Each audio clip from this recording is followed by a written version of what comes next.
What do you miss about it, Mike? I miss the camaraderie of the coaches. I miss seeing players grow up and go from boys to men. I miss the Friday night preparation, the Saturday chess match on the field. And I actually miss the Sunday morning reading good things in the paper because we were fortunate to be successful. I miss the involvement. I don't miss the practices from Monday through Thursday. I don't miss being on the road recruiting. I don't miss having to do all of the other stuff. Although I enjoyed meeting with the media. I enjoyed meeting with boosters. I enjoy watching kids develop and come together. And that's something when you're on the outside now, you sort of see it, but the portal and the NIL is sort of destroying that facet of commitment and togetherness of teams. And it's a shame. And it's just the way of the world. But I think it's a harbinger of really bad events for college football and college sports. So talk to me about the change next year, because the Pac-12 goes away, and what's going to happen? What's your concern about that? Well, I think the concern is that we on the West Coast have been part of the Pac-8, Pac-10, Pac-12 for 100 years or whatever it was, and now there is no more. And I feel very badly for teams like Oregon State and Washington State who are left in limbo.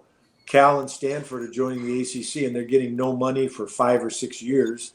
Oregon and Washington joined the Big Ten and are getting a lesser cut in pay, which people think there's just all these millions of dollars floating around. There really aren't.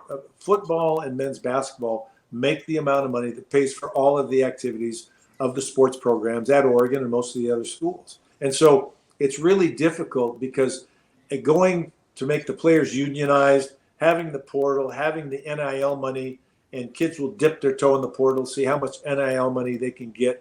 And if you recruited a young man and you were one of the few people maybe to offer him, you saw a diamond in the rough, you developed him, and then after a year, he jumps and goes to some other program. And that's, to me, that would be very frustrating as a coach. It's the way it is now, but it's also difficult. The camaraderie of the team, the family concept of a team was what we all preach, and we still do. It's just much harder to do because kids are much more transient than they used to be.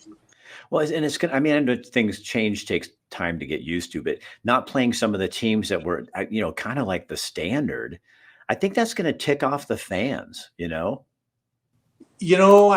will. There's definitely some fans that will say, I don't want to see that. I'm not going to go anywhere. But there's more fans that are excited about the Big Ten and the Big Ten competition. And you're going to have Ohio State coming to Oregon and Michigan at some point and these other schools. But you're right. There's a lot of other schools in Big Ten that Oregon has no history with. When I was there, we played Wisconsin home and home, Michigan home and home, Michigan State home and home. They played Ohio State. Now Ohio State is returning the favor, but they had to join the league to get them to do that. So it's going to be interesting.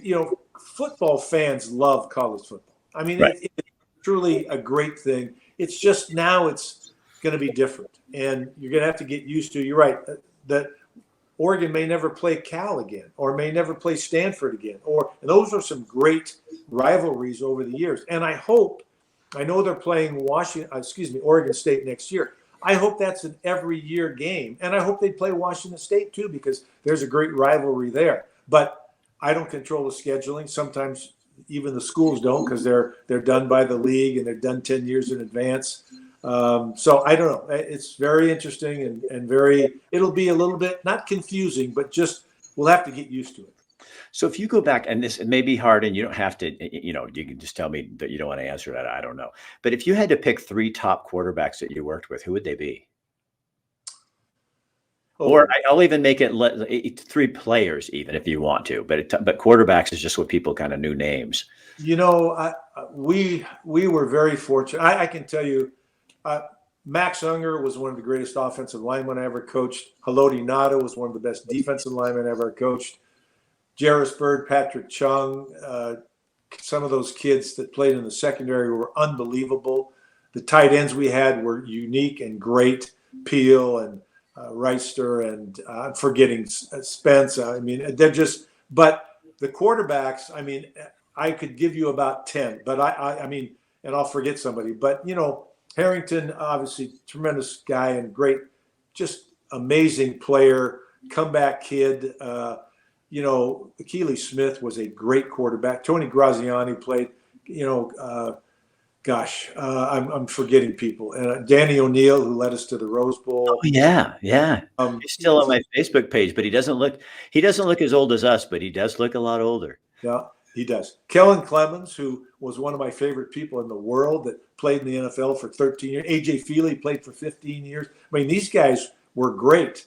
And, I got a chance to watch Mariota and Herbert. I didn't get to coach them, but I said they were two of the best. Marcus was probably the best college quarterback to play at Oregon. Justin Herbert was the best pro potential quarterback to play at Oregon. And, I didn't get a chance to see Chris Miller and Dan Fouts in their prime. But, obviously the quarterback reputation or history at Oregon is great and is something we're very proud of.